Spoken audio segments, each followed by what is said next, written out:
here we are. Here we are. BK. I beat you to it. But so before we do our toast, it's Sunday Memorial Day weekend. Yes, it is. I was away all week. Thank you for holding the fort again, covering classes for me. I appreciate it.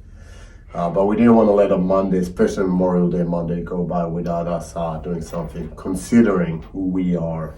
Yep. And who we know most of our listeners are. And which is nice too, because although this Memorial Day is an American holiday, like people that we know from all over the country, world, are reaching out to pay that respect, because it's a family regardless of what country you're in, and 100%. they have their own Memorial Days and they they celebrate them in different days. Right.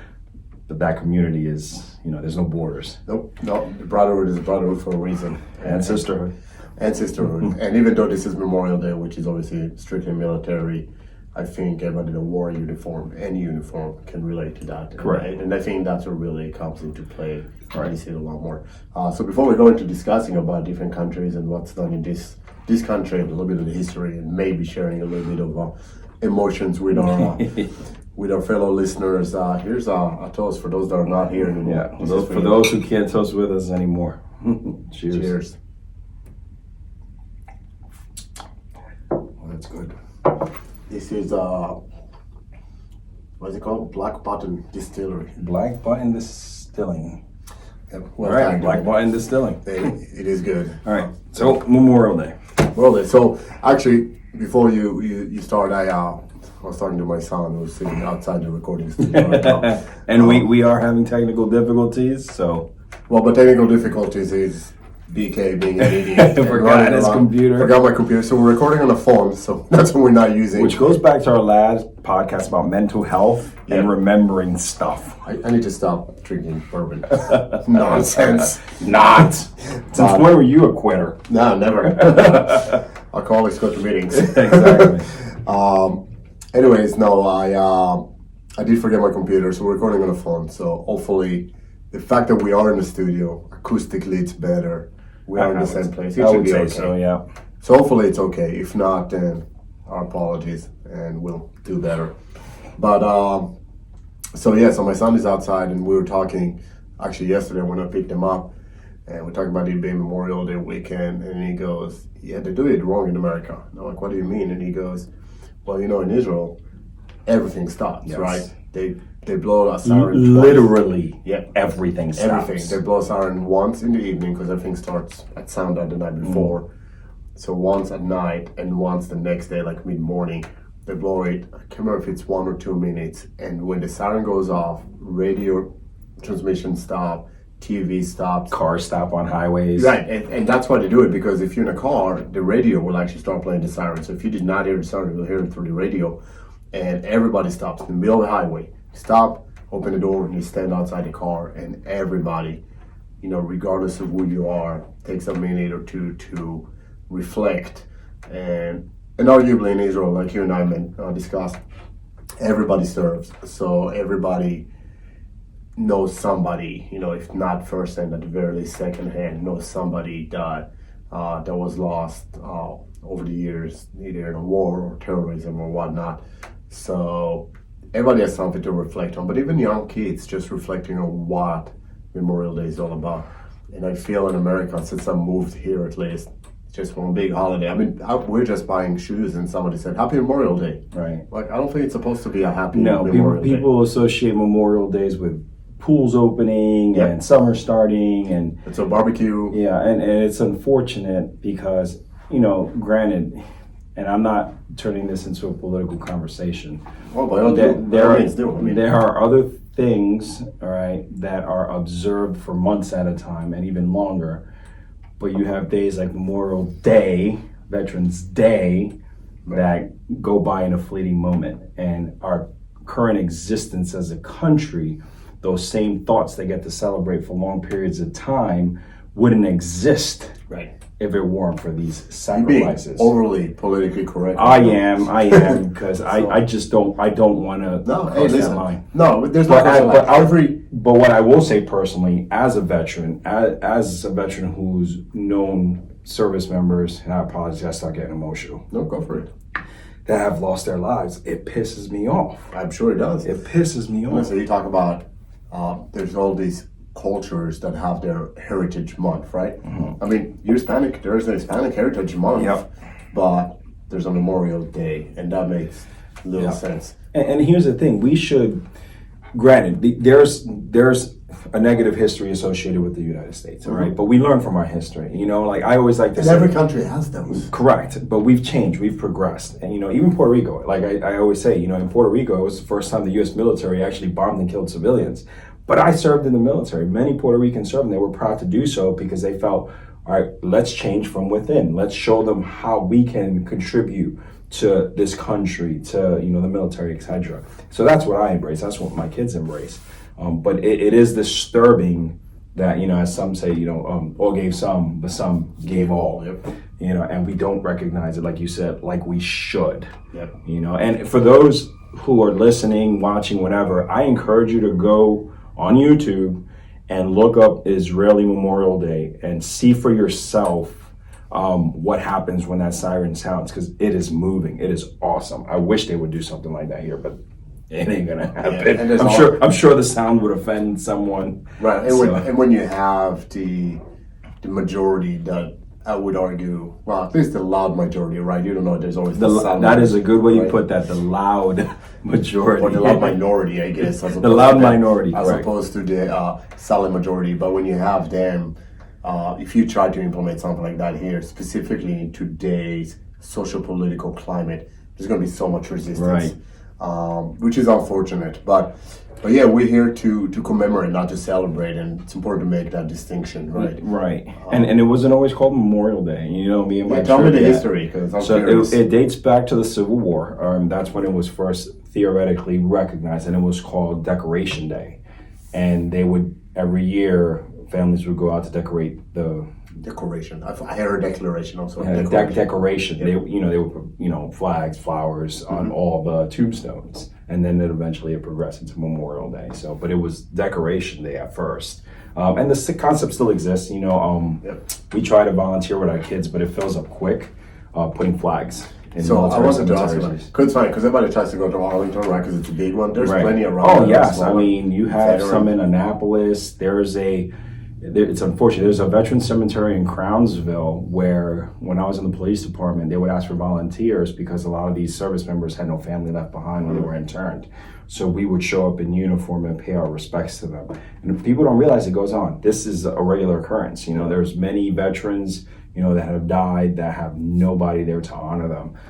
But there are organizations in like the state VA. They'll put out blasts to, like, you know, military organizations like recruiters and police to come and honor them. Interesting enough, I mentioned something to Tyler, my wife, this morning about, you know, we're thinking what to do with the kids this weekend, and you know me, I would like to honor the day, just being me, right? Right. And I was thinking, what age is appropriate to take kids to do stuff like that?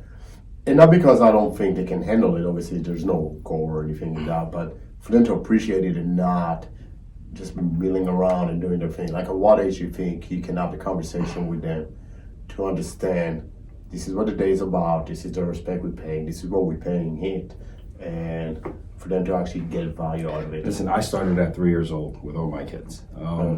Samuel, you know, he's going to be 4. He can set up a whole memorial table on his own. You know, and I take pictures and document and explain to what each thing is, you know, about. Regardless of religion, because I know there's always a Bible in the setup, but regardless of religion, the concept of God is, you know, what we're focusing on. But he understands, you know, in his own way, of course, but he knows that we celebrate this day because they're soldiers that never got to come home. Yep. And, you know, obviously in the kids' mind, you know, what does that mean? You know, like, they're in heaven? I'm like, yes, they're in heaven or wherever, you know, they're just not there anymore. Right. But he understands what the flag is, what the flag stands for. And Let's not break that table down for people that don't know. So for those that are not aware, military and law enforcement both have this tradition of setting up a table for the one, fallen, you know. for the one that couldn't be there with us, right? So if you go to a big, we see it in conferences oftentimes. Yeah, and some restaurants do it. Oh, yeah. Which I'm very, very happy for, because many are reluctant to do so because of the current political climate. So the table usually would be a round table, ideally. symbolizing that there's no end, no beginning, and as Correct. many people as possible can sit around it. There would be a white tablecloth showing purity. Yep. I'm trying to remember off the top of my head. There's an upside down wine glass, Yep. right, for the ones that can't drink with Yep. us or make a toast with us. There's a flag. There's a flag There's and a flag, rose. And a rose. One single rose. One single rose. There's obviously the Bible, and there's A salt. plate, yeah, salt and lime for the tears. Yep. And that table was just sitting there, and it is. I think the first time I saw it, I was like, "That's interesting." The second time I saw it, understanding what it's about, it's moving. You walk by that table, you go and you have a plate full of food. You go into your table at a gala or whatnot, and you're walking next to that one table, yeah. and it makes you pause for a second and think. You would hope it makes you pause for a second. Well, it made me pause for a second, yes, right? makes you pause. But yeah, my kids tomorrow they'll set it up. That's one of the first things we do. We set up a table on our front porch. That's a great idea. So, yeah, we take the little coffee table, put a white cloth, we get the Bible. I set it up. As I'm setting it up, I explain to them what each one means. So I think I'm gonna do it. See, I'm learning from you. yes, and we typically save all our old flags. We did it Veterans Day last year, but we did it on Memorial Day. So we save all our old flags and properly dispose of them, kind of like fallen soldiers. So we pay respects to all our old flags, and we go through the whole ceremony of burning them properly on Memorial Day too. So I have one now because it's folded up, and I'll bring the kids outside and. Typically we barbecue on Memorial Day, which many people do, after we do the table and pay our respects, and then we have the ceremony. Right. So it's kind of like synonymous with honoring the fallen. What's your follow? I hear that a lot, and I would say it frustrates me because I don't know that I really have a true stand to each his own one. It is, but July 4th, right? There's a lot of commotion of time on both sides when veteran says, "I don't want fireworks because it's causing PTSD," right? Right. And the other half says, "I don't care what it causes. We're here to celebrate this nation, right? Right. And fireworks is how we do it." And Right, the louder the better. and that's why we went to war to begin with. So we have the right and the option of With celebrating the freedom. So the freedom, exactly. So I've always find that interesting. And then what made me think about it is you saying about you barbecue. I'm like, there's no reason not to barbecue. I'm not saying that it shouldn't be a family time, but you take the opportunity to. I turn it into a learning experience. Exactly, that's what it needs to be. Yeah, so like what I typically do is invite the neighbors, and one of my neighbors is a veteran as well. But I do this ceremony in front of them. Like I don't tell them ahead of time, hey, we're going to have a flag burning ceremony to commemorate the fallen and the flag which is no longer in service. And they're going to stand through the Pledge of Allegiance. They're going to stand through the reading of the flag, and they're usually taken aback by it. And now it becomes tradition. Once you do it enough times, Right. Regardless, we all have different political views. But then they start realizing, okay, because we as veterans that have survived are that example, right? So they're seeing, okay, I had this misconception that he's some warmongering, knuckle dragging destructo, which I am. But I've learned to control that and harness it, right? Kind of like my whole venture into art. It's just kind of happened, but it's just that transition in my mind from using my hands to destroy to now I'm creating, but we can do that. That goes back to the whole warrior poet and the whole sober savage thing, right? Like we're not just here to destroy. We destroy because of what we love, right? Protecting, what's behind us, not necessarily hating what's in front of us. So, but I've done that enough times where now my neighbors kind of have a new appreciation for it. And it doesn't matter what political agenda you follow.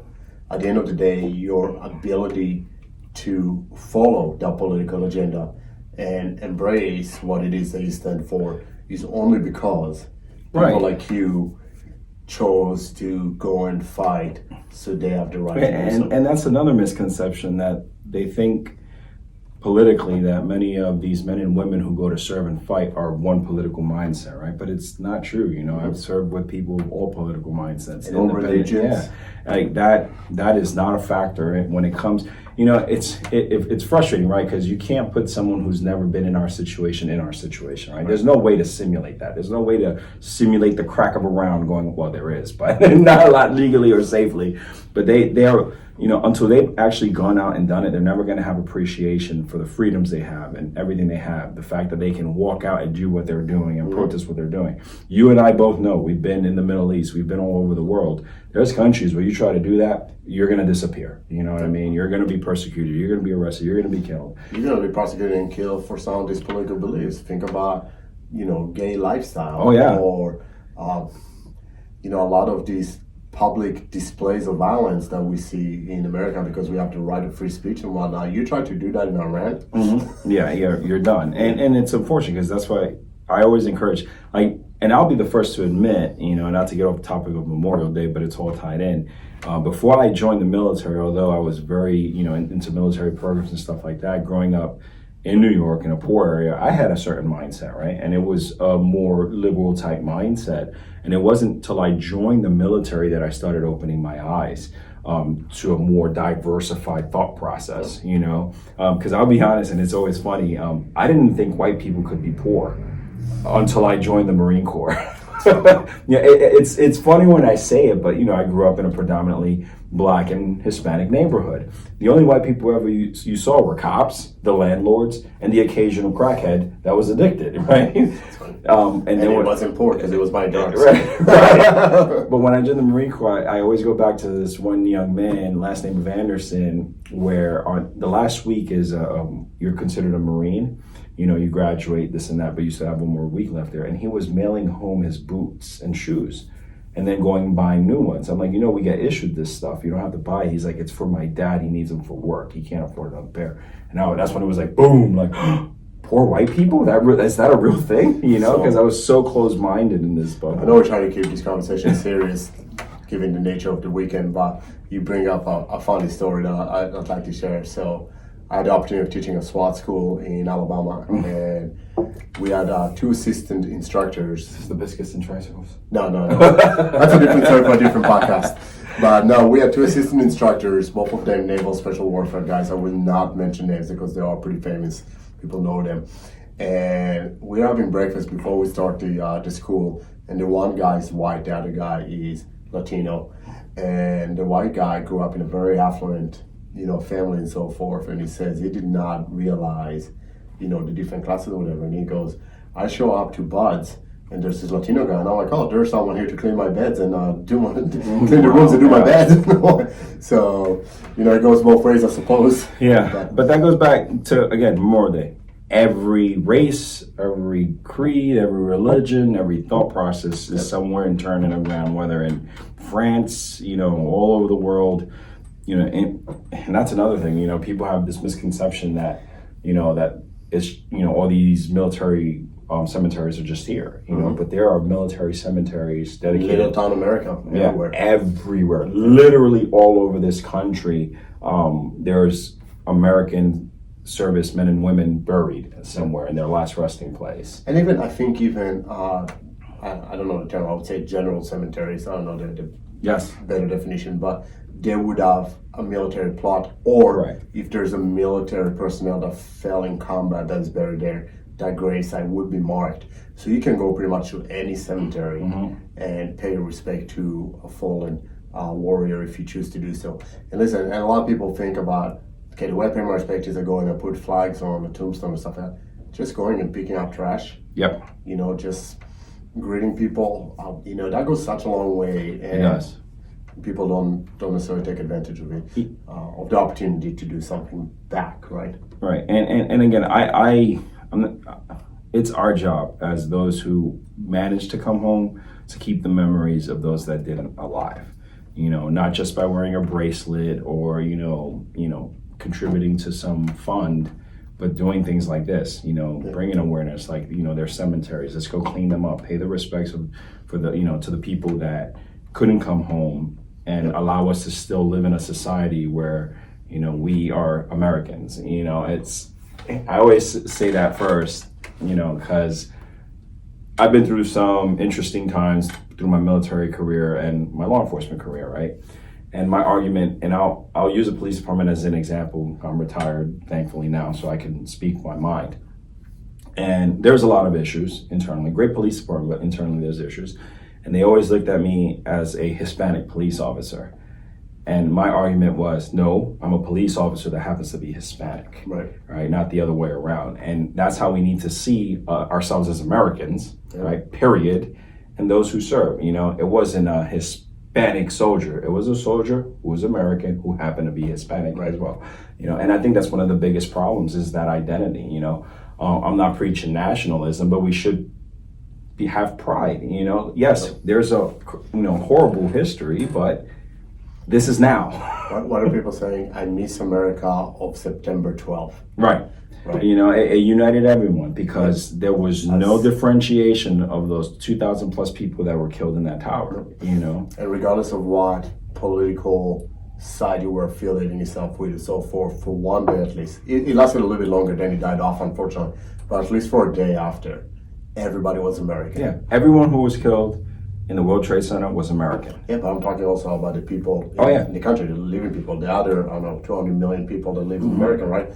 They were all Americans. There wasn't Democrats and Republicans, black or whites or anything. But that's how it's supposed to be. That is how it's supposed to be. But unfortunately, like you said, the loudest are always going to be heard, you know, and then there's always, and because of that, it perpetuates the problem, the misconception of of an idea that may not actually exist, right? But they're saying that it does because they're the loudest. You know what I mean? And I think, and again, I'll try not to deviate from the topic, but I think the louder they are, even that silent minority, it's starting to get a little louder, and it just polarizes even more instead of gapping.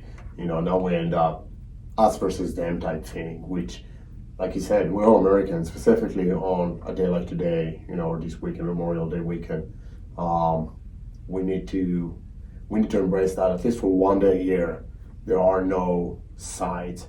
There's a nation, and there are these people who, listen, America since the exception of the Civil War, which was America against America. When was the last time America fought on its border? The Spanish War?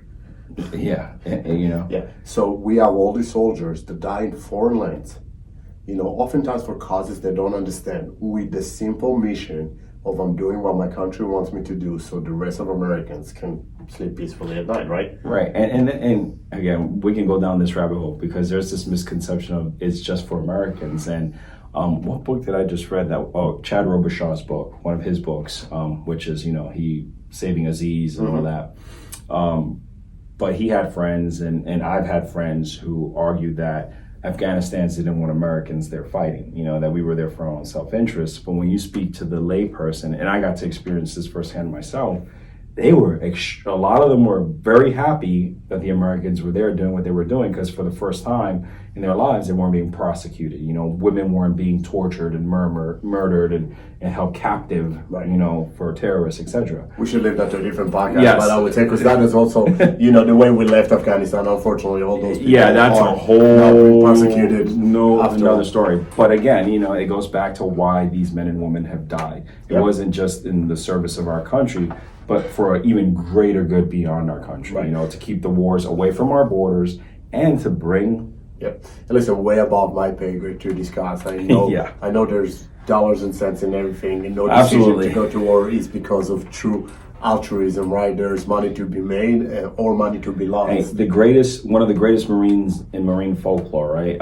Chesty Puller wrote a book when he got out of the Marine Corps called War is a Racket. And I own it. I've started reading it, but he talks about how the military has been used for capitalistic ideology 100%. and whatnot.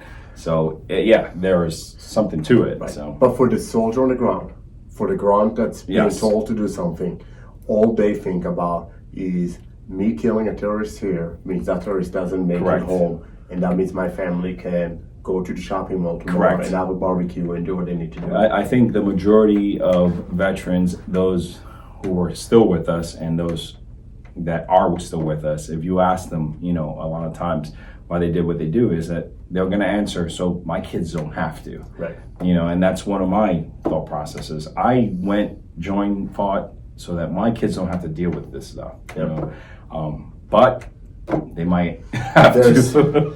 And it's hard to have this conversation being an Israeli and not comparing, and I understand it's apples and oranges.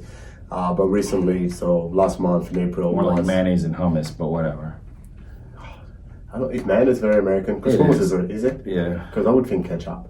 ketchup or mayo, whichever. Okay. Or mayo ketchup. Oh, like a Thousand Island, like the It pretty much is a Thousand dressing. McDonald's special Yeah. sauce or whatever. Anyways, so last month was Israel's Memorial Day, and I took it hard. I mean, some years it's easier, some years it's harder. I can't seem to figure out a rhyme or reason as to why.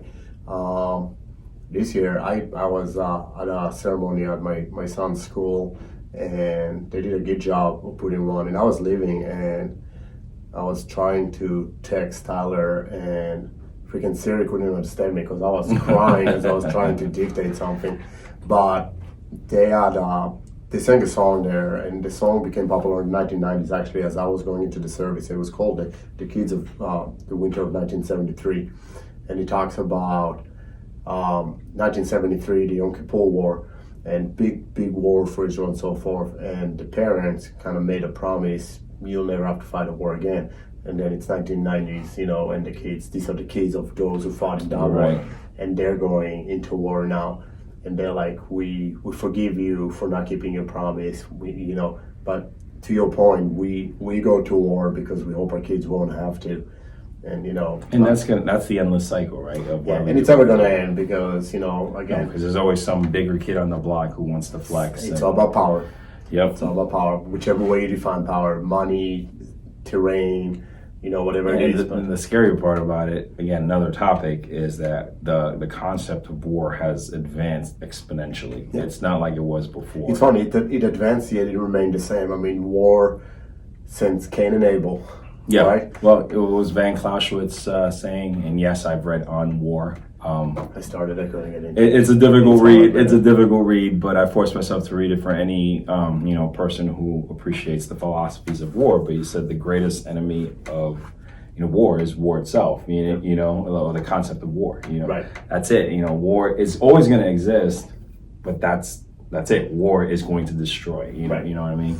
And it's going to go in a cycle. So, I guess, But at the same time, as I like to say, out of death comes life.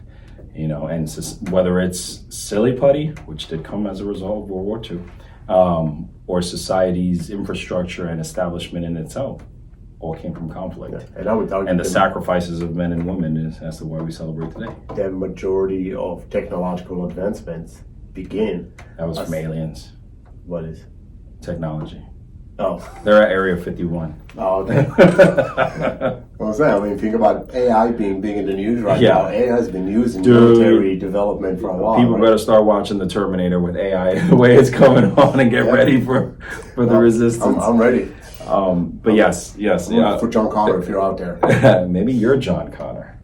I don't go by John Connor, though. Maybe I should change my name. I'll be what's her name? I'll be the lady.